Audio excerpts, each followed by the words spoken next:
Nous sommes mercredi 10 septembre, mesdames et messieurs, bonsoir et bienvenue dans ce journal.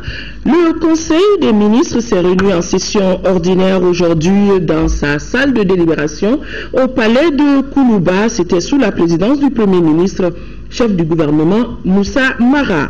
Après examen des points inscrits à l'ordre du jour, le Conseil a adopté des projets de texte, procéder à des nominations et entendu des communications. Je ne suis pas seul sur ce plateau. Bonsoir Ibrahima Diombele. Bonsoir Aoui Touré. Avec vous donc, lecture du communiqué du Conseil des ministres.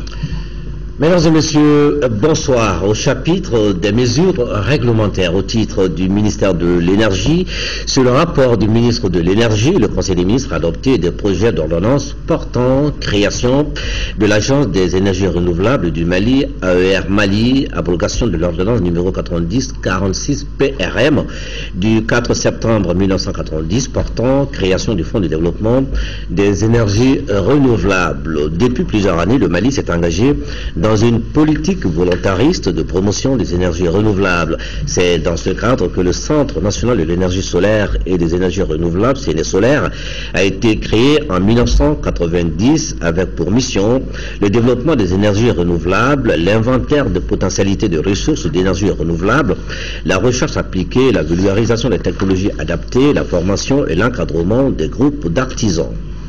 Pour remplir les missions du centre, il a été créé par ordonnance numéro 90-046 PRM du 4 septembre 1990 un fonds de développement des énergies renouvelables. Mais le centre s'est trouvé très vite confronté à un certain nombre de contraintes liées à l'inadéquation de son statut avec ses missions, la faiblesse de la dotation budgétaire, l'inadaptation des procédures de financement de l'État avec les activités du centre qui ont freiné son développement.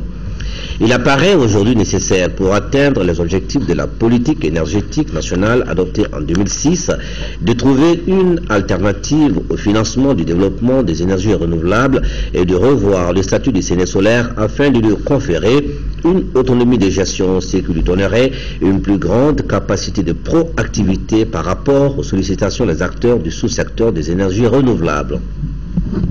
Les présents projets de texte ont été élaborés dans ce cadre. La création de l'agence sous la forme d'un établissement public à caractère scientifique et technologique permet de disposer d'une structure de veille technologique et de recherche-développement capable d'adapter les nouvelles technologies au contexte national, de faire des innovations, générer des ressources et de drainer les financements intérieurs et extérieurs. Le projet d'ordonnance abroge l'ordonnance numéro 90-46 PRM du 4 septembre 1990 portant création du Fonds de développement des énergies renouvelables. Au chapitre des mesures individuelles, le Conseil des ministres a procédé aux nominations suivantes. Au titre du ministère de l'économie et des finances, inspecteur à l'inspection des finances, M. Amadou Diarra, inspecteur des finances, M. Kassari Moukoro, inspecteur des services économiques. Au titre du ministère des Affaires étrangères, de l'intégration africaine et de la coopération internationale, directeur des finances et du matériel, M. Suleiman Djonkunda Dambélé, inspecteur des finances. Au titre du ministère de l'équipement, des transports et du désenclavement, inspecteur à l'inspection de l'équipement et des transports, M. Amadou Aldjouma Touré, ingénieur des constructions civiles. Au titre du ministère de l'énergie, directeur des finances et du matériel, M. Mohamed Fofana, inspecteur des finances. Au titre du ministère de la Culture, directeur des finances et du matériel, M. Bandjou Baradji Touré, inspecteur des impôts. Au chapitre des communications, au titre du ministère de l'économie et des finances, le Conseil des ministres a examiné une communication relative aux conclusions du rapport d'étape au 30 juin 2014 relatif aux résultats intérimaires cumulés des contrôles fiscaux des entreprises visées par le comité mixte de renseignement et d'investigation économique et financière. Dans le cadre de l'amélioration des systèmes de collecte, de traitement, de diffusion et d'exploitation des renseignements en vue d'élargir l'assiette fiscale, le comité mixte de renseignement et d'investigation économique et financière a procédé à la collecte et au croisement des informations sur les importations des années 2009, 2010, 2011 avec les chiffres d'affaires déclarés au niveau de la Direction générale des impôts par les importateurs. Cet exercice a permis de constater qu'environ 81% des importateurs visés sur une liste de 1000 présentaient des présomptions de minoration des chiffres d'affaires au regard du volume de leur importation. Ces minorations ont été estimées à 500 milliards de francs CFA.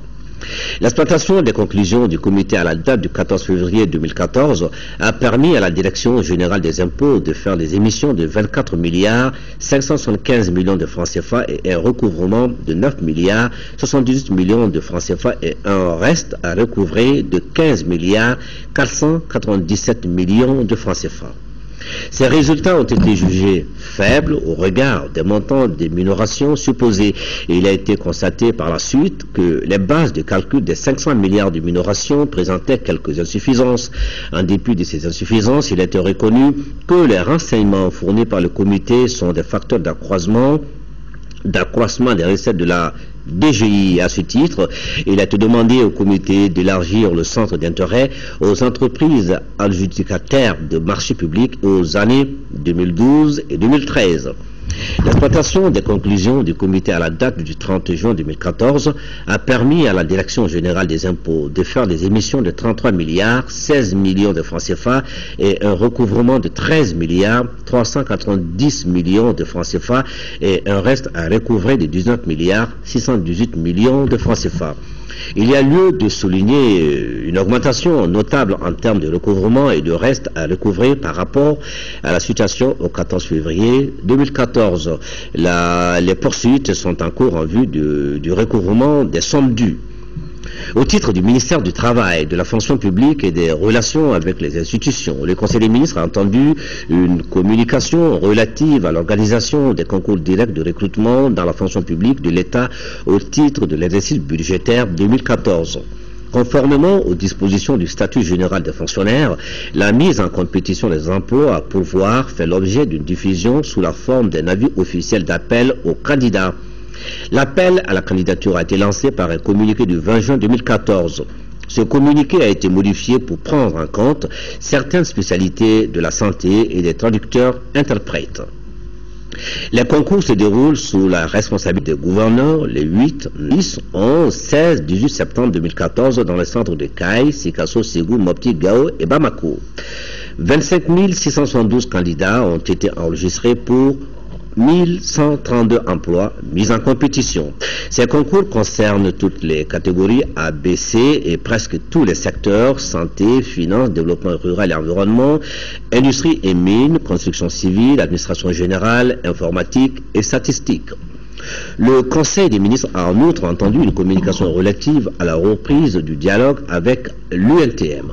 Au titre du ministère de l'Environnement, de l'Eau et de l'Assainissement, le Conseil des ministres a examiné une communication relative à la contribution du Mali au sommet climat prévu en septembre 2014 à New York. Dans le cadre de la contribution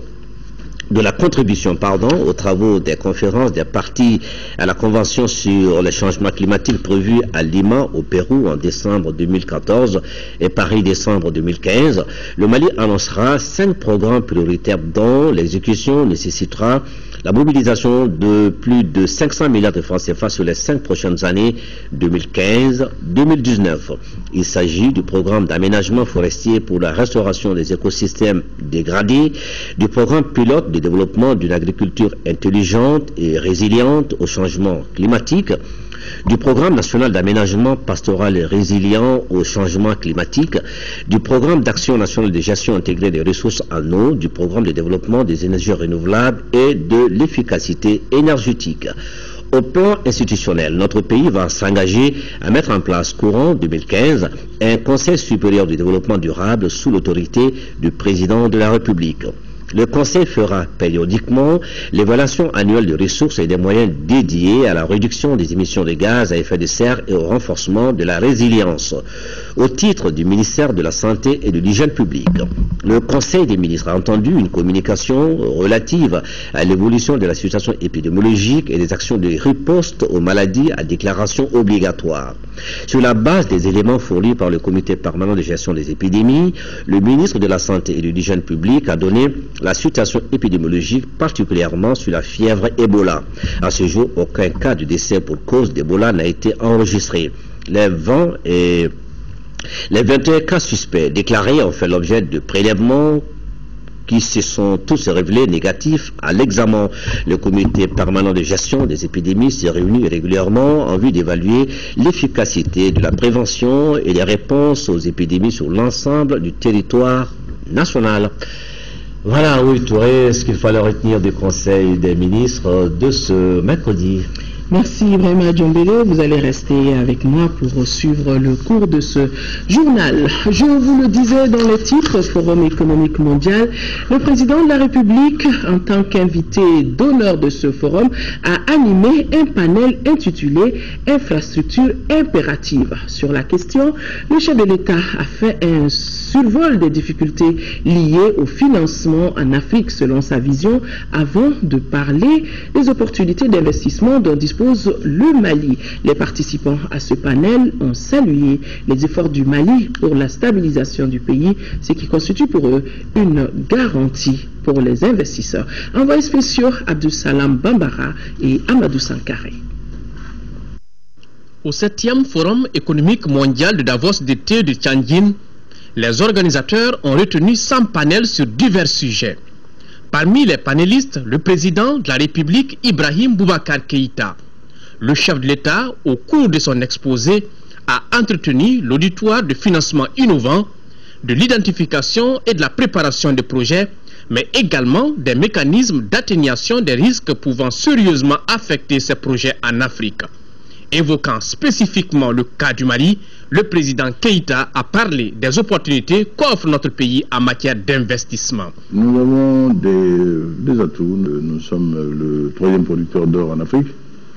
Nous avons également une capacité de production cotonnière qui nous place parmi les meilleurs sur le continent également. Je pense que nous avons un peuple travailleur qui est très motivé.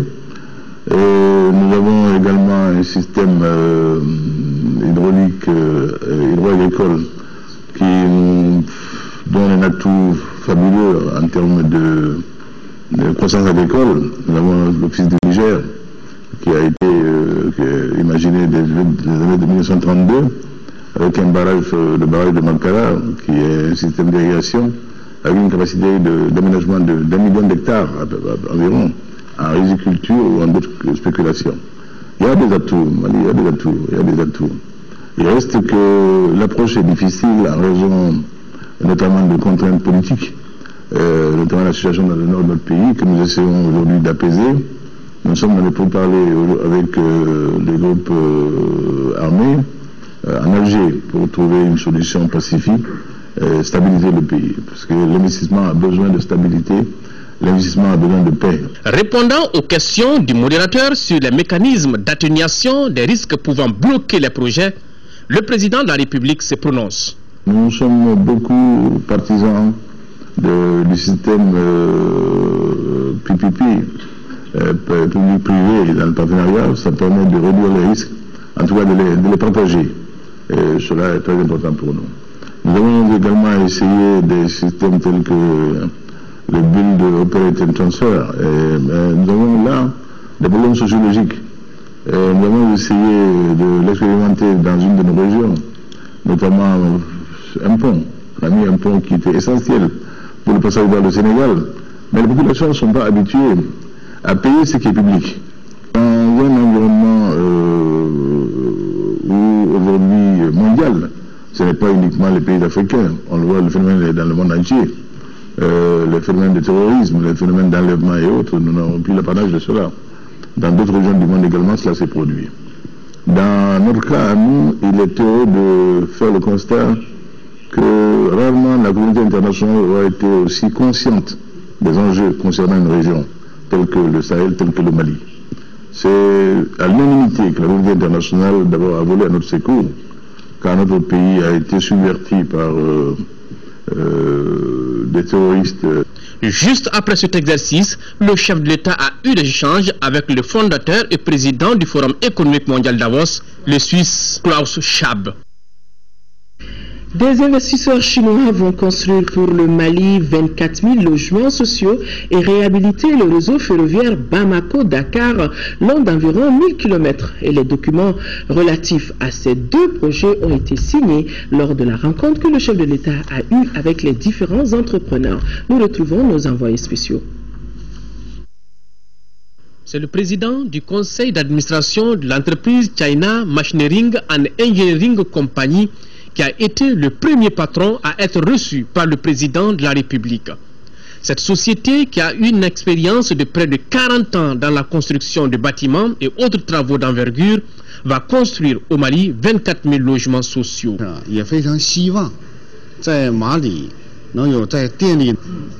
Cette rencontre avec le président malien va nous aider pour l'avancement du projet de 24 000 logements au Mali et ainsi que d'autres projets dans le domaine de transport et infrastructure. Le président malien a aussi il veut aussi qu'on puisse coopérer dans le domaine énergie. On espère que le peuple malien puisse connaître davantage la Chine et le peuple chinois. Après le projet de réalisation de la voie ferroviaire Conakry-Kankan-Kita-Bamako signé ce mardi à Tingan, voilà qu'un autre partenaire s'engage à réhabiliter le chemin de fer Bamako-Dakar sur plus de 1000 km. 到马里大约1000多公里。我们中铁建呢，就是从铁路提速到更新改造。En fait, les projets de chemin de fer au Mali, c'est bien la ligne de chemin de fer existante de Bamako à Dakar. En CRCC, on vient de signer l'année dernière les MOU avec les deux gouvernements, c'est-à-dire le gouvernement malien et le gouvernement sénégalais. Cette ligne de chemin de fer totalise plus de 1000 km. Donc, CRCC a envoyé 2 fois les délégations techniques pour des visites sur site. Et maintenant, on a déjà fini les études de faisabilité sur le chemin de fer de Bamako à Dakar. D'autres protocoles d'accord sont attendus comme celui relatif au 4e pont de Bamako. Journée très chargée pour le président de la République, Ibrahim Boubacar Keïta, a également eu des entretiens avec le Premier ministre chinois. Au cours des échanges, les deux personnalités ont fait un tour de la coopération entre le Mali et la Chine. Le chef du gouvernement de la République populaire de Chine a fait plusieurs annonces en faveur de notre pays. Il s'agit notamment de l'augmentation du quota de bourses d'études de 180 à 600 par an et la construction de plusieurs structures de formation professionnelle. Nous reviendrons plus en détail sur cet entretien que le président de la République a accordé au Premier ministre chinois dans nos éditions de demain. Ici au Mali, fini les vacances citoyennes. Lancées il y a de cela un mois à Conan, elles ont été un véritable creuset de citoyenneté et de brassage culturel. Des milliers de pieds d'arbres plantés, des écoles et des maisons de jeunes réhabilitées.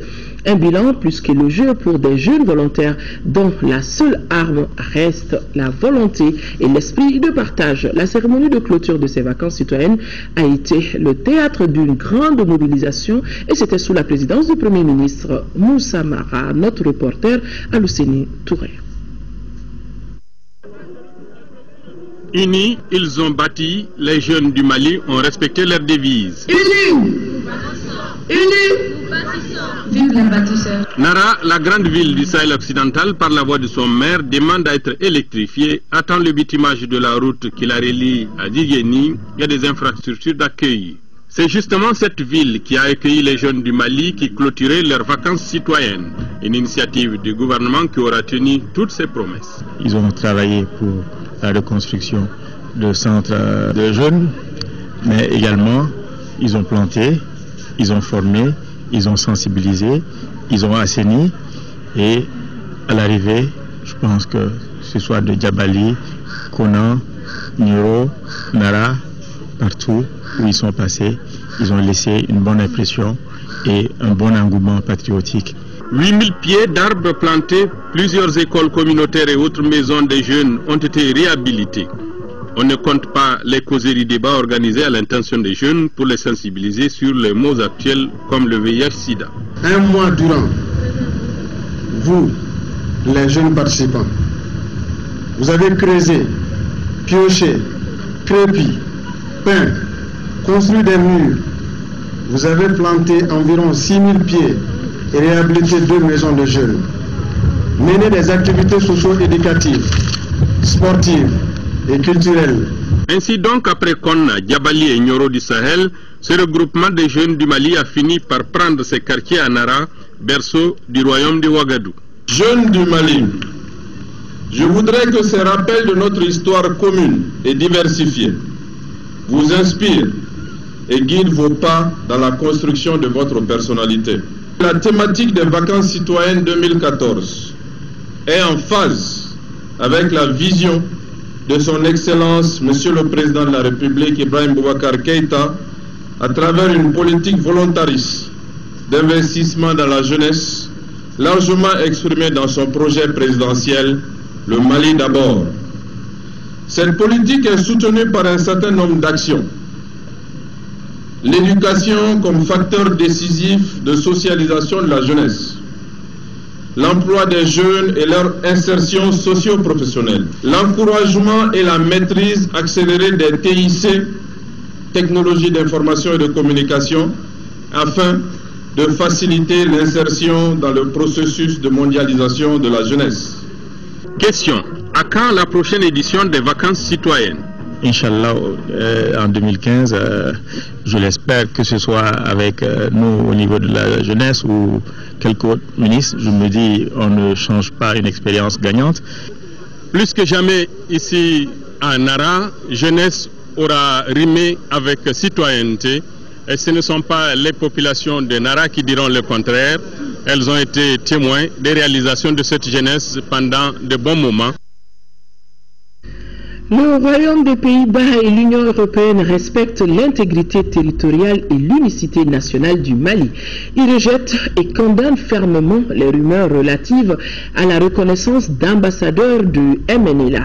Ces fausses informations sont notamment diffusées sur le web et malheureusement relayées par certains médias maliens. Sur le sujet, nous vous proposons d'écouter le chef de la délégation de l'Union européenne ici au Mali et l'ambassadeur du Royaume des Pays-Bas. Tous les deux sont au micro de Ibrahima Traoré. Cette initiative, c'est une initiative privée. On a un bâtiment aux Pays-Bas où on a un avertissement que c'est une nouvelle ambassade du monde pour la Zawad. Mais ce n'est pas quelque chose nous reconnu. Donc c'est un bâtiment, mais pour les Pays-Bas, nous avons tout le temps respecté l'intégrité du Mali. Nous avons des relations avec le Mali et le gouvernement malien. Et les relations diplomatiques sont faites par votre ambassade, l'ambassade du Mali à Bruxelles. C'est le point de contact pour nous. Donc il n'y a aucune relation diplomatique avec un groupe qui représente de la Zawad.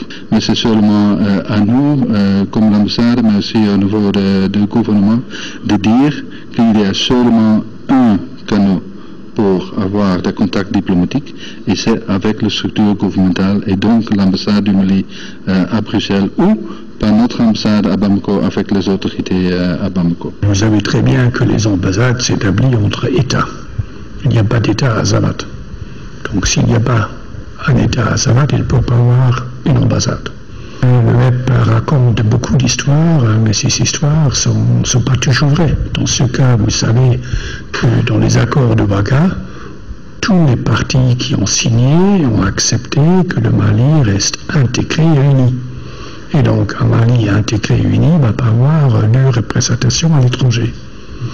Et aucun pays européen, aucune instance européenne travaille pour la division du Mali ou travaille avec une ambassade d'un État qui n'existe pas. Le message que nous on souhaite que les discussions en Algérie, c'est pour Mali arrive à un résultat constructif, pour que le Mali reste uni, pour un Mali florissant, et pour un Mali qui va vers demain, pour un meilleur demain que pour hier. Voilà, et ce communiqué de l'ambassade des Pays-Bas pour appuyer ce que viennent de dire les deux ambassadeurs suite aux interpellations publiques en réaction aux photos de New World Embassy à Zawad qui circulent sur les réseaux sociaux. Les Pays-Bas tiennent à préciser qu'il s'agit d'une initiative politico-culturelle privée et non d'une ambassade officielle et accréditée. Les Pays-Bas souscrivent à l'unité nationale et à l'intégrité territoriale du Mali, dont les relations extérieures avec les Pays-Bas sont dûment représentées par son ambassade à Bruxelles. Audience à l'Assemblée nationale, le président de l'Assemblée nationale a reçu l'association malienne des gestionnaires des ressources humaines et le regroupement IBK Mali 2012. Compte rendu, Isaac Tchenou. L'Association malienne des gestionnaires des ressources humaines est la première à être reçue par le président de l'Assemblée nationale. Cette organisation pour la défense des intérêts des professionnels des ressources humaines dans notre pays est dans la dynamique d'organiser une grande rencontre du corps à Bamako. Nous sommes venus rencontrer le président de l'Assemblée ce matin pour l'informer de la mission que la Confédération africaine des gestionnaires des ressources humaines nous a confiée, à savoir l'organisation des 18e journées africaines des gestionnaires des ressources humaines les 18, 19 et 20 novembre prochains à Bamako. Notre association s'est engagée dans ces défis en se fondant sur le soutien de l'ensemble du peuple malien. L'Assemblée nationale étant la représentation nationale, nous ne pouvions pas ne pas venir en parler à M. le Président, prendre ses conseils et également demander son soutien. Ensuite, place est faite au regroupement IBK Mali 2012. Ce regroupement dirigé par le professeur Mamadou Kassa Traoré est venu féliciter l'hémicycle pour son travail de contrôle de l'action gouvernementale. Quand on voit la pratique aujourd'hui du contrôle de l'action gouvernementale, la diplomatie parlementaire au niveau de l'Afrique et du monde sont autant de faits qui prouvent que les choses sont en train de changer. Nous avons ajouté aussi le fait, le débat qu'il y a actuellement au niveau de l'Assemblée, le peuple malien est témoin.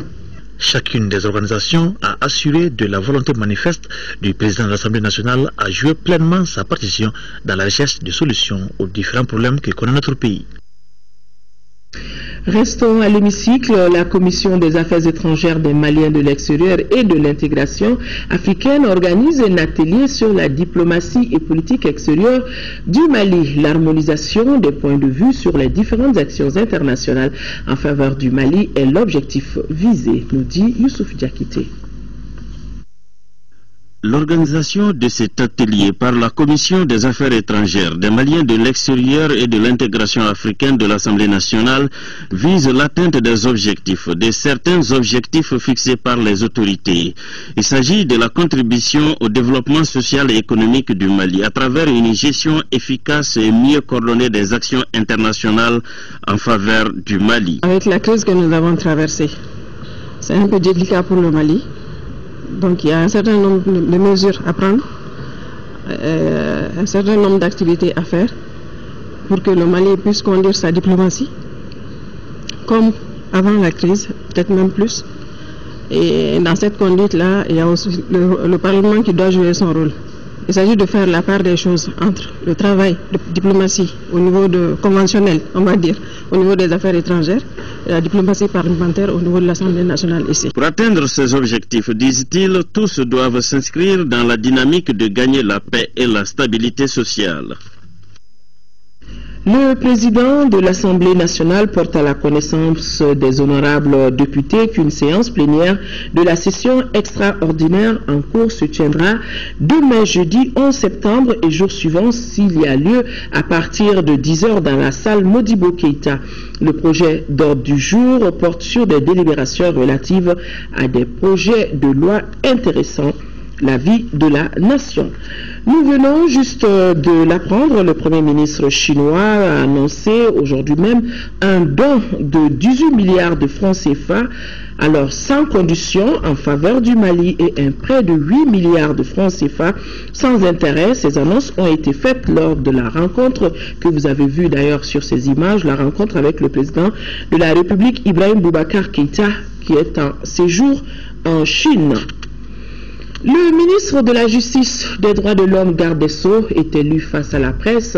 Mohamed Ali Bachili entendait informer les journalistes de l'expropriation de 700 hectares de terre du village de Sirakoro, Niaré, dans le secteur de Kati, et d'une tentative d'accaparement de 120 hectares de terre non loin de Koulikoro. Ces expropriations faites par des agences immobilières ont été menées en toute illégalité, j'allais dire, selon le ministre de la Justice. Des actes qui interpellent fortement les autorités et doivent être jugés et corrigés afin que force reste à la loi. Mohamedou Doumbia était présent à ce point de presse. L'accaparement et l'expropriation effrénée des terres de culture, la confection des titres fonciers, souvent à l'insu même des propriétaires coutumiers, voilà le triste tableau qui constitue aujourd'hui un grand danger pour notre société. Le village de Sirakoro-Niaré, non loin de Kati, qui vient d'être exproprié de 700 hectares de terre par une agence immobilière, en est une parfaite illustration. Voilà la quintessence du contenu de cette conférence de presse animée par le ministre de la Justice. La semaine dernière, les habitants de Sirakoro-Niaré m'ont expliqué que des terres appartenant à leur village, à certains habitants de leur village, ont été immatriculés en titre foncier, dont 700 hectares, je dis bien 700 hectares, ont été donnés à une seule personne. La loi ne prévoit pas qu'on donne 700 hectares à une personne par uniquement les autorités domaniales et préfecturales. Au-delà de 10 hectares, les dossiers doivent passer en conseil de ministres. Mais pour éviter cela, on fait des morcellements de 10 hectares, on cherche des prête-noms, on va leur faire des cartes d'identité et on donne des titres fonciers à chacun de ces prête-noms-là. La société ou l'individu intéressé par les centaines d'hectares écrit quelque part qu'elle a acheté avec ces personnes tous les 10 hectares que chacun d'eux a reçus. Un autre cas litigieux d'expropriation de 120 hectares dans le secteur de Koulikoro a été aussi évoqué. Le manque de collaboration à des fins d'enquête pour éclaircir ces affaires nébuleuses pose problème. Les fonctionnaires qui se mettent d'accord pour empêcher que l'État atteigne ses objectifs de justice, en l'occurrence. Les services de police judiciaire qui ne veulent pas, des administrateurs qui ne veulent pas donner des documents. Au nom de quoi ne veulent-ils pas donner? Au nom de quoi? En réponse aux questions des journalistes, le ministre en concluant est formel. Il faut que force reste à la loi, car avec ces accaparements de terres, de culture, la vocation agro-silvo-pastorale de notre pays est menacée. Je vous le disais dans le titre, c'est parti ce matin au Centre international de conférence de Bamako, des travaux de la session de formation conjointe dénommée Campus international Mali 2014. Des centaines d'avocats du barreau de Paris et de pays francophones ont pris part à cette rencontre et le slogan de cette rencontre est « Reconstruire le Mali par le droit ». Garibou Pérou était présent. Campus international des barreaux des pays francophones s'exporte au Mali. Les avocats ne sont pas venus ici à Bamako pour un plaidoyer, mais pour se perfectionner. Les propos introductifs de la conférence ont porté sur la parole de l'avocat au service de la défense de la liberté. La parole dans le prétoire est un élément majeur dans le respect des droits de défense. Dans la défense, qui est assurée grâce à la parole de l'avocat, il y a tout à la fois un effort de conviction à faire vis-à-vis des magistrats, mais aussi un effort de compréhension. On essaye de comprendre la situation de son client. Et c'est un effort essentiel pour avoir une bonne justice. Lorsque l'avocat s'exprime dans un cadre non juridique et qu'il met en avant sa qualité d'avocat, Sa liberté d'expression doit respecter les obligations, je dirais, de dignité, de délicatesse de sa profession. Dans le prétoire ou hors du prétoire, la parole de l'avocat se veut resserrée, efficace et précise, car elle est celle du client qui a besoin de la défense. Le monde aujourd'hui est planétaire et universel et on ne peut pas de Bamako simplement exercer dans un contexte uniquement malien. Et tout cela fait aujourd'hui qu'on ne peut pas en tant qu'avocat malien rester uniquement à Bamako pour faire son droit, pour exercer, parce que simplement le client vient de Bamako, mais a une ramification à Abidjan, à Dakar et probablement à Londres et à Paris, et tout cela fait aujourd'hui que nous sommes des avocats, nous devons nous former, nous devons suivre nos clients, nous devons être très très alertes justement sur les besoins et les attentes de nos clients. L'avocat est un éternel étudiant. Notre profession ne s'accommode guère de la routine, tant le droit est évolutif, tant chaque situation est particulière, chaque dossier est un cas, et chaque procédure est pratiquement unique. Donc ça nous oblige constamment à nous remettre à jour. Délocalisé pour la première fois en Afrique, ce campus international de Bamako vise à instruire sans relâche les avocats. Il s'agit des avocats qui ont juré de remplir dignement la mission en veillant au respect strict des règles de leur ordre et de ne jamais s'écarter du respect dû à la justice et aux institutions. Le programme de ces assises prévoit des modules axés sur les pratiques professionnelles. L'ambassadeur des États-Unis au Mali, Marie-Berthe Léonard, a signé hier avec les leaders et membres d'associations et d'ONG des accords de financement de projets. Ces projets visent à améliorer les conditions de vie des communautés, à renforcer la démocratie et le respect des droits de l'homme dans notre pays. Boubacar Sissoko, compte rendu. Cette cérémonie de signature de conventions et de remise de fonds d'appui consacre le lancement des activités annuelles de l'ambassade des États-Unis au Mali.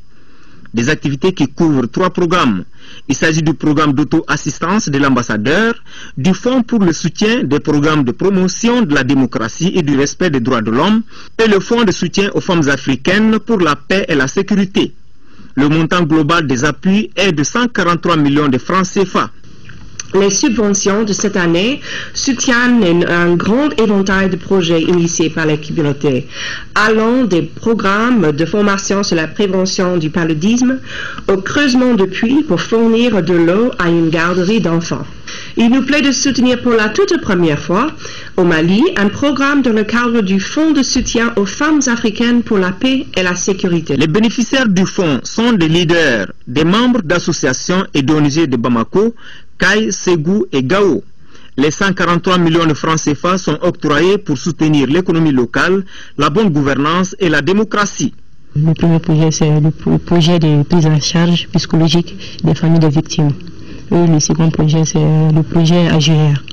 En fait, beaucoup de parents des victimes ont été traumatisés par la suite de la disparition de leurs proches. Donc, ils ont besoin d'un psychologue. D'autres ont perdu leur emploi. C'est la raison pour laquelle on a monté le projet AGR aussi. L'ambassadeur a souligné que la pérennisation des activités soutenues relève de la responsabilité des bénéficiaires.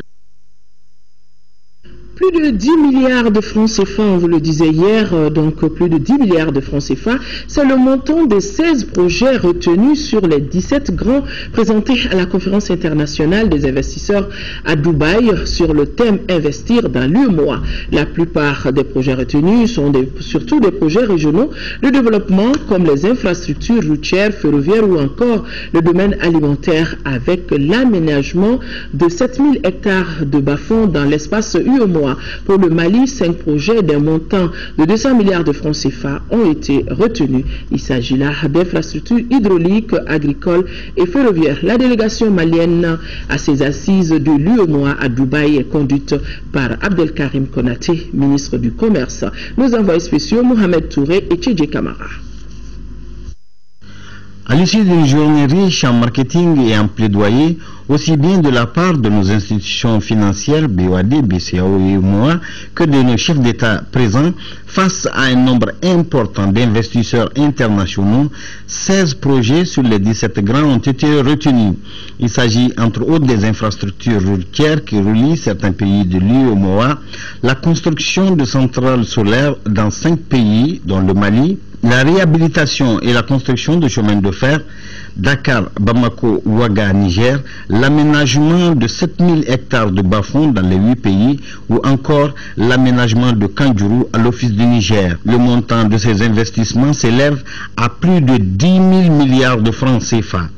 Les différentes préoccupations des investisseurs, à savoir la stabilité, les garanties des investissements, ont trouvé leur réponse dans l'engagement ferme des chefs d'État qui ont mis en avant la volonté politique ferme des États soutenue par les grandes réformes en cours ou déjà établies en matière de réglementation commune des 8 États.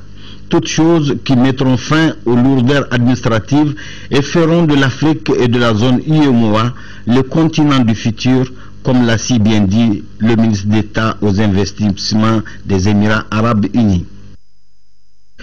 Migration vers le numérique, technologie de l'information, moteur de développement, des thèmes qui sont développés au cours du premier salon international de technologie de l'information et de la communication. Les travaux ont débuté à N'Djamena, au Tchad, durant 3 jours. Des experts et autres intervenants du secteur des nouvelles technologies et de l'audiovisuel vont échanger sur ces questions de développement. Cette rencontre est une initiative du ministère de la Communication du Tchad et la cérémonie d'ouverture a été présidée par le président du Tchad, Idriss Déby Itno, qui avait à ses côtés les présidents mauritaniens et nigérians. Envoyés spéciaux à N'Djamena, Moussa Fane et Samba Dagamaïssa. Passage au numérique, fibre optique, la technologie large bande, bref le numérique en révolution. Ces sujets qui constituent aujourd'hui des défis dans plusieurs pays africains sont développés au cours du Salon international des technologies de l'information et de la communication CITIC, placé sous le thème « Faire des TIC le moteur de développement durable ». La rencontre réunit pendant 3 jours des créateurs, des professionnels de l'audiovisuel, du web et de la communication venus des pays d'Afrique. Le secrétaire général de l'Union internationale des télécommunications, notre compatriote Amadou Touré, a salué l'engagement des autorités africaines pour le développement des TIC. La jeunesse africaine aujourd'hui a cette opportunité et elle doit la saisir. Je dois dire que dans tous les pays aujourd'hui dans le continent africain, il y a eu un développement phénoménal de cet outil-là et il faut en faire un bon usage. J'encourage donc les gouvernements, à partir de l'Union internationale des télécommunications, j'encourage les gouvernements à mettre en place les politiques nécessaires pour que l'investissement vienne dans le domaine des TIC. L'objectif du CITIC est de faire découvrir les innovations technologiques des jeunes Africains, un espace qui devra permettre aux experts africains d'échanger et de se projeter dans le futur. Les nouvelles technologies constituent une priorité pour l'OIF. Nous avons une stratégie à l'horizon 2020 qui a été adoptée par les chefs d'État et de gouvernement lors du sommet de Kinshasa en 2012. Cette stratégie est offerte à l'ensemble des pays membres de la francophonie et ce salon cadre bien avec cette stratégie-là.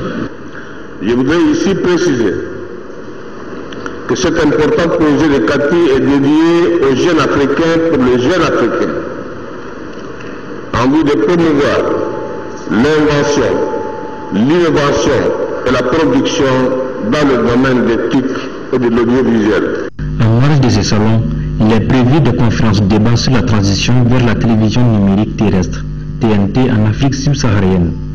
Le Salon international des technologies, de l'information et de la communication regroupe 25 pays d'Afrique.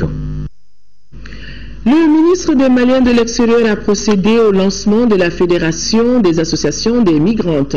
Avec l'appui de l'Espagne, l'association a été créée pour une intégration socio-économique des femmes expatriées désirant investir au Mali. Mariam Sagara. La plateforme d'atterrissage des femmes migrantes sur le navire Maliba est aujourd'hui fonctionnelle et c'est le ministre en charge des Maliens de l'extérieur qui a jeté l'ancre du grand bateau dans l'océan du développement socio-économique de notre pays. Et son capitaine s'appelle Karambé Roukia Diara. Elle a des ambitions pour la construction de l'édifice national par les femmes migrantes. L'organisation n'est pas féminine, elle est mixte. Il y a plus d'hommes que de femmes. Mais nous avons vu qu'en aidant les femmes, en créant des activités génératrices de revenus, en prenant une femme qui entretient 10 personnes, on s'est dit qu'au bout de ce projet, on a 300 personnes qui sont prises en charge. il y a eu un grand nombre qui ont été rapatriés avec la crise de la Côte d'Ivoire. De ce jour à maintenant, c'est toujours un flot qui arrive. Le département a souhaité que les associations se mettent ensemble pour faire une seule entité. Cette fédération de l'association des femmes migrantes bénéficie dans un premier temps de l'appui de la CEDEAO et de l'Espagne. C'est important que les jeunes ici au Mali aient la possibilité d'avoir un développement digne, un développement intégral. Le ministre s'engage et encourage ces associations pour leur initiative. Ce projet permettra d'accompagner 30 migrantes de retour en renforçant leur capacité par la formation et en favorisant leur réinsertion dans les activités génératrices de revenus comme le maraîchage, la transformation et la pisciculture. Très enthousiaste, le ministre a profité de cette occasion pour lancer un appel à tous les expatriés pour faire de leur slogan une réalité, c'est-à-dire une nouvelle synergie pour un capital humain de la diaspora malienne. Le quartier sans fil en commune 2 doit être viabilisé, un sujet partagé par le gouverneur du district de Bamako et les populations de la localité. Le projet a une durée de vie d'1 an. Son coût est estimé au minimum à 400 millions de francs CFA. Le gouverneur a visité la décharge des ordures de Médina Koura et celle de Badalabougou. Partout, le problème de santé publique se pose avec acuité. Alpha Meiga était de la visite.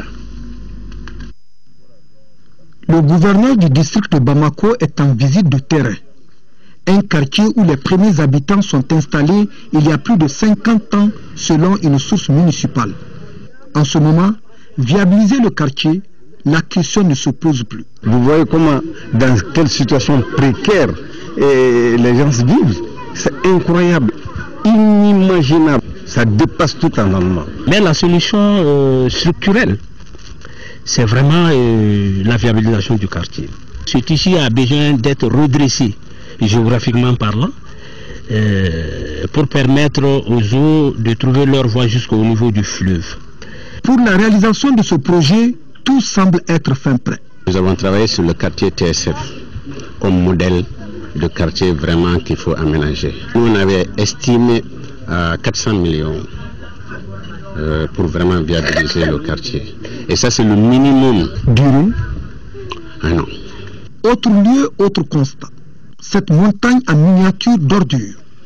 Pire, des femmes, des enfants fouillent partout. Des ordures. C'est nous qui l'avons généré. C'est insultant pour nous-mêmes. Ensemble, nous insultons tout le monde. Donc, il nous appartient effectivement de développer des capacités. Il n'est pas aisé de vivre avec les déchets. Les déchets, c'est la santé des enfants, des plus faibles d'entre nous. Sur la colline de Badlabougou, 20 000 mètres cubes de déchets, c'est la quantité des ordures déposées ici. Hygiène, assainissement, bref, le problème de santé publique. Une équation à plusieurs inconnus à résoudre. Surtout en cette période de saison pluvieuse. Le mouvement national populaire Sauvons le Mali, MNP, a organisé dimanche dernier un point de presse au conseil de cercle de Caille pour expliquer ses opinions sur les questions d'intérêt national. L'occasion a été toute trouvée pour présenter les objectifs du MNP et des actions qu'il a menées dans le cadre de la résolution de la crise malienne et la réconciliation nationale. Mahamadi Aliou Bari. Organisé par le mouvement national populaire Sauvons le Mali, ce point de presse s'inscrit dans le cadre du processus de réconciliation nationale. Il a pour terme le mouvement national populaire Sauvons le Mali et ses opinions sur les questions d'intérêt national. Le Mali. Ce point de presse a permis aux hommes de médias et à la population caïsienne d'être largement informés sur les objectifs du mouvement et sa contribution à la résolution de la crise institutionnelle et sécuritaire malienne. Ce point de presse à Caille, le départ d'un processus que le mouvement national populaire Sauvons le Mali engage, un processus visant à faire le tour des régions du Mali, sensibilisant la population malienne, les organisations de la société civile, pour se mettre dans une dynamique commune, rassemblant toute la communauté dans sa diversité, toutes les organisations autant qu'elles puissent être engagées pour la cause nationale afin d'engager ensemble le processus de la réconciliation, de la cohésion pour sauver la République. Les présidentes de la FENACOF et de l'association Al-Karama ont saisi cette occasion pour appeler les associations féminines de Caille à s'investir pour la résolution de la crise malienne. L'un des messages forts que l'on retient de ce point de presse, c'est éviter l'amalgame entre rebelles et personnes de peau blanche. La composition de la salle en est une illustration parfaite. Les objectifs de ce mouvement sont entre autres préserver l'unité nationale du Mali, sensibiliser le peuple malien sur l'enjeu de la stabilité et de la paix pour inciter la société civile à une plus grande implication dans le traitement des questions d'intérêt public. À quelques jours de la rencontre des experts et ministres en charge de la biosécurité au Burkina Faso, la coalition pour la protection du patrimoine génétique africain monte au créneau. Le point focal national a organisé une conférence de presse au siège de l'association des organisations professionnelles paysannes. Compte rendu, Mamari Koné. L'introduction des OGM, organismes génétiquement modifiés dans l'agriculture ouest-africaine, constitue une grande inconnue et suscite de sérieuses inquiétudes. C'est du moins l'avis de la coalition pour la protection du patrimoine génétique africain Copagène. Dans une déclaration liminaire, la coalition a donné sa position sur l'avant-projet des règlements portant sur la prévention des risques biotechnologiques en Afrique de l'Ouest. Ces règlements, faut-il le rappeler, sera au centre des travaux de la réunion des experts du 15 au 16 septembre prochain et celle des ministres en charge de la biosécurité le 18 septembre à Ouagadougou. Ce qui est soulevé par beaucoup de gens, ce sont les risques liés à la santé. Il y a des études qui montrent bien aujourd'hui, avec le professeur Réani et d'autres qui l'ont fait, Poulzaï de l'Angleterre avant lui, que l'utilisation des produits transgéniques peut créer une déstabilisation du système immunitaire des personnes, qu'il y a un développement de cancer, qu'il y a des phénomènes d'infertilité qui peuvent émaner de l'utilisation de ces produits. L'action de la Copagène vise, selon les conférenciers, à influencer positivement le contenu du cadre communautaire de biosécurité pour qu'il prenne en compte les préoccupations de la protection de la biodiversité et de la santé humaine. La Copagène demande à la réunion des ministres sectoriels qui se tient le 18 septembre 2014 à Ouagadougou de rejeter le règlement au profit des directives pour légiférer sur les OGM dans la sous-région. Créé en 2004, le point focal de la Copagène au Mali anime des espaces citoyens autour de l'utilisation des OGM. En 2012, le Mali a connu une crise dont les effets se ressentent jusqu'à aujourd'hui. Et pour se souvenir, l'Université des Lettres et des Sciences Humaines de Bamako a monté un opéra-ballet intitulé Maoula ou la Renaissance culturelle du Mali. Le spectacle rappelle la diversité culturelle nationale. L'œuvre écrite par Dr Fodé Moussa Sissoko est mise en scène par Lamissa Traoré, directeur du Kotiba national. Et cet opéra-ballet rend également hommage à l'éminent homme de culture Youssouf Tata Sissé. Cet opéra-ballet qui a duré 90 minutes avait pour cadre le palais de la culture Amadou Ampatiba de Bamako. Moudibou Soiré revient sur les temps forts de ce ballet-opéra.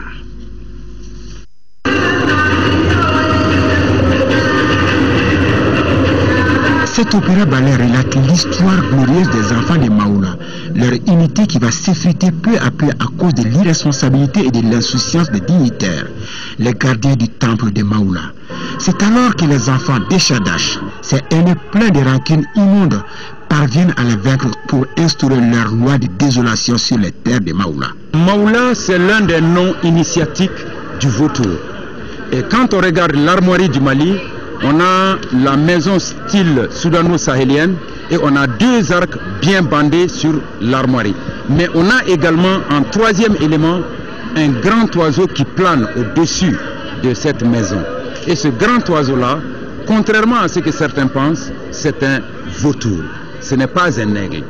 Ces envahisseurs vêtus du turban de la honte et du déshonneur, selon l'auteur, s'adonnent à tous les excès, jusqu'au jour où des enfants de Maoula, leurs amis et leurs compagnons s'unissent pour chasser ces spoliateurs de terres nobles.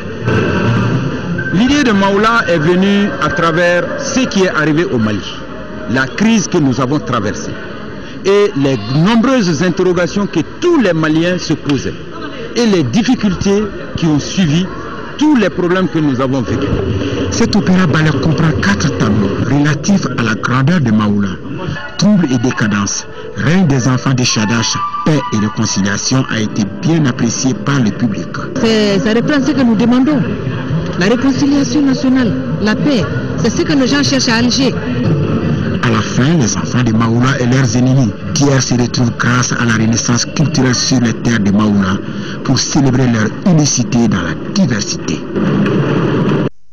Voilà, mesdames et messieurs, c'est donc tout pour ce journal, et puis journal que nous ne pouvons pas refermer sans vous donner le score du match Algérie-Mali qui se joue actuellement à Blida en Algérie. À la 65e minute, le score est toujours vierge, 0 but partout. Voilà, mesdames et messieurs, merci d'avoir suivi ce journal.